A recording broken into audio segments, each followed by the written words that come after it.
Assalamualaikum warahmatullahi wabarakatuh. Halo teman-teman, kami dari kelompok 3, golongan D, Manajemen Informatika.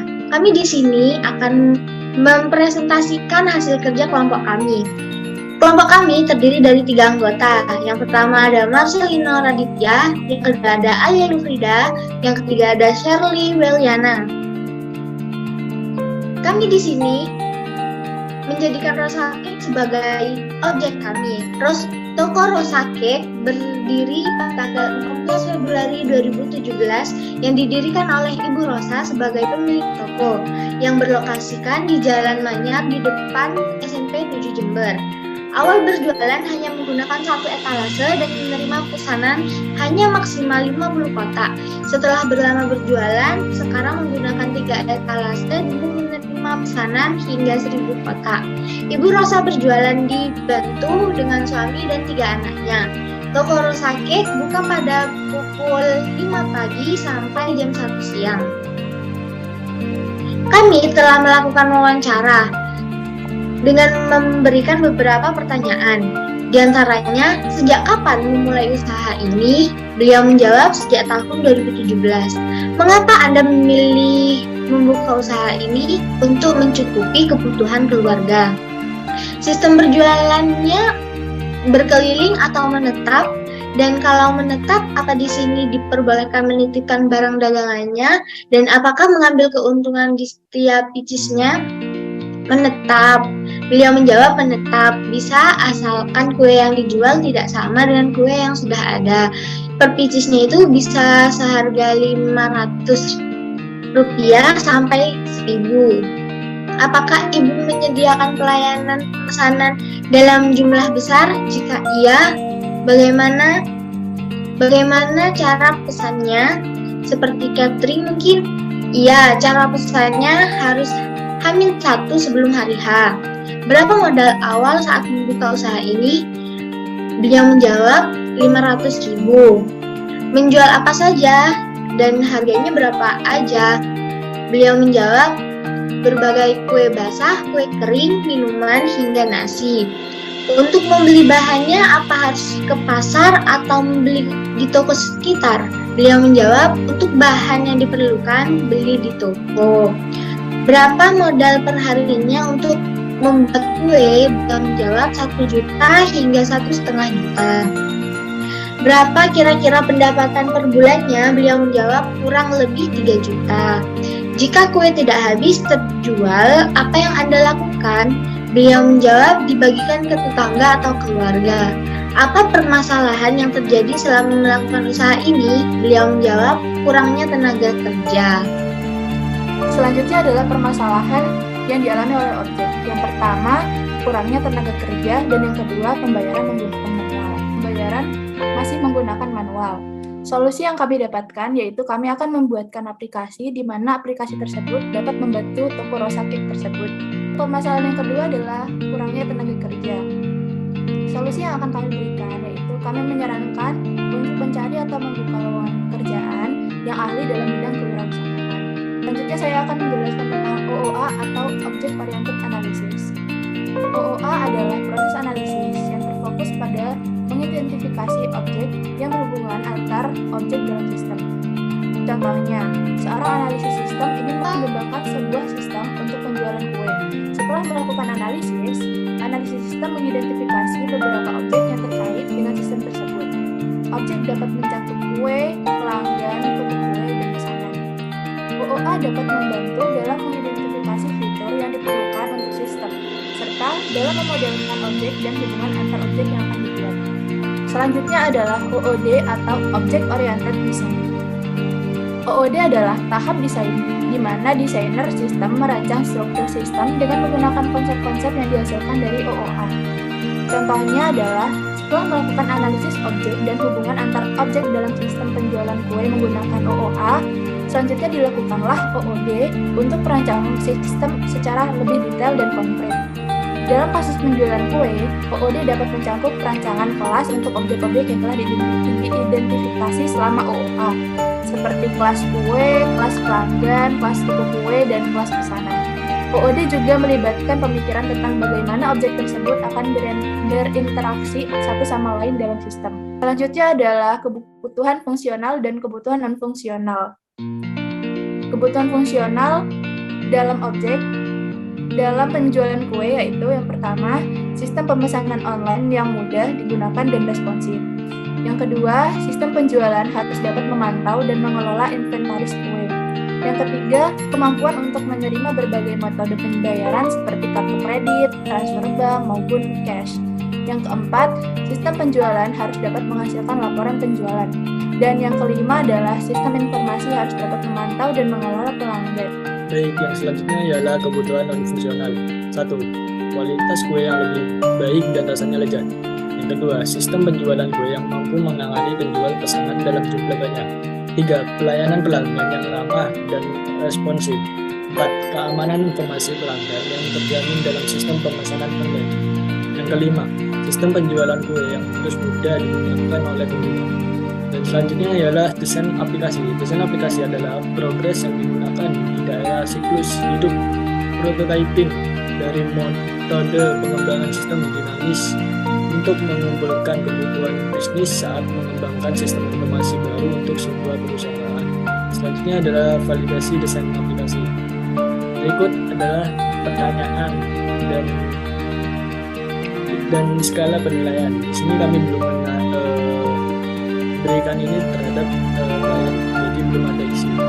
Untuk selanjutnya ialah revisi desain. Revisi desain adalah proses perbaikan, perubahan, penambahan alternatif dan atau variasi dari draft konsep desain awal yang sedang atau telah dikerjakan.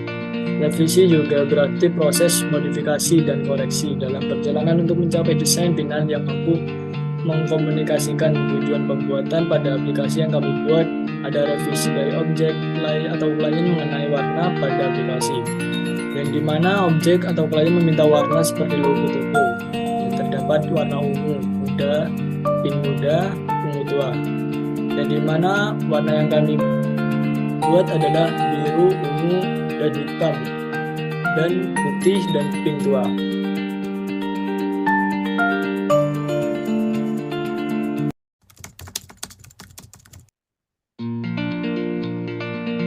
Assalamualaikum warahmatullahi wabarakatuh. Di sini kami akan mempresentasikan mengenai prototipe yang kami bikin. Di sini terdapat tampilan login, di mana jika Anda belum memiliki akun, silakan Anda membuat dulu dengan klik upload data. Baik, setelah itu di sini isi nama, first name, last name Anda, lalu username yang akan Anda buat untuk memasukkan akun Anda nanti. Lalu setelah itu ini untuk contohnya benda kesukaan, hobi atau apa. Setelah itu password, setelah itu konfirmasi password, setelah itu next. Akun Anda berhasil terdaftar. Setelah itu jika Anda lupa password, Anda bisa menggantinya dengan cara forget password.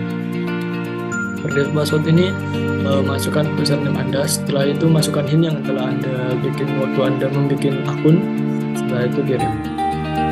Di sini terdapat password dan enter password again. Silakan masukkan password baru dan enter password again lagi. Setelah itu confirm. Data sandi Anda berhasil berubah. Nah, di sini setelah Anda membuat akun dan berubah password, setelah itu masukkan username dan password yang Anda punya. Setelah itu login. Berikut adalah tampilan beranda dari aplikasi Rosaki. Di sini terdapat tampilan kue, menu kue, minuman, dan nasi. Di sini jika Anda menekan kue, maka data barang yang akan muncul itu adalah jenis barang kue. Begitupun sebaliknya dengan minum dan nasi. Baik, selanjutnya laporan. Laporan di sini terdapat tabel tanggal transaksi, total pendapatan, stok barang, jadwal banyak, dan data transaksi. Tanggal transaksi digunakan untuk mencari transaksi yang Anda inginkan, mencari misal tanggal sekarang sampai tanggal besok. Setelah itu total pendapatan ini total transaksi yang masuk akan muncul di sini total pendapatan. Stok barang ini untuk melihat stok barang yang masih ada dan masih habis. terjual banyak ini juga untuk melihat barang apa yang terjual banyak. Nah, di situ kita bisa melihat jadi barang apa yang akan ditambah stoknya dan barang apa yang akan dikurangi stoknya. Data transaksi di sini nanti jika udah pembeli mencetak data transaksi, di situ akan di sini akan muncul transaksi, tanggal, nama dan total. Selanjutnya barang. Nama barang. Di sini terdapat nama barang, stok, jenis harga beli dan bulan. Ada harga jual. Di sini untuk menambahkan data, kalian bisa pencet menambahkan data. Di sini silakan isi nama barang, stok, jenis barang, harga beli, harga jual, lalu simpan. Data barang harus ditambahkan. Oke. Untuk merubah data sama aja, kita klik. Biasanya ubah data ini hanya digunakan untuk mengubah stok, harga beli, dan harga jual saja. Kalau Anda isi semua, silakan simpan. Lalu oke. Untuk menghapus data, kita tinggal mencari dulu di sini halaman barang yang akan kita hapus. Setelah itu klik cari, setelah klik cari bakal muncul nanti nama barang yang dicari. Nah, itu langsung saja bisa hapus dan refresh. Untuk selanjutnya pemesanan. Di sini pemesanan itu bakal muncul otomatis dari orang yang pembeli yang memesan.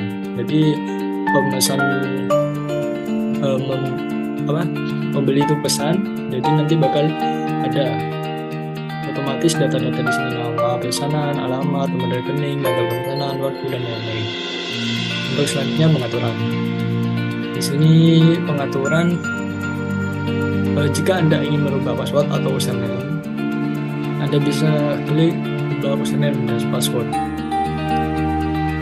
Di sini di pengaturan ini terdapat nama, nomor rekening, nomor telepon, alamat yang sudah tertera pada kolom di atas ya. Setelah itu, jika ingin merubah password, Anda klik.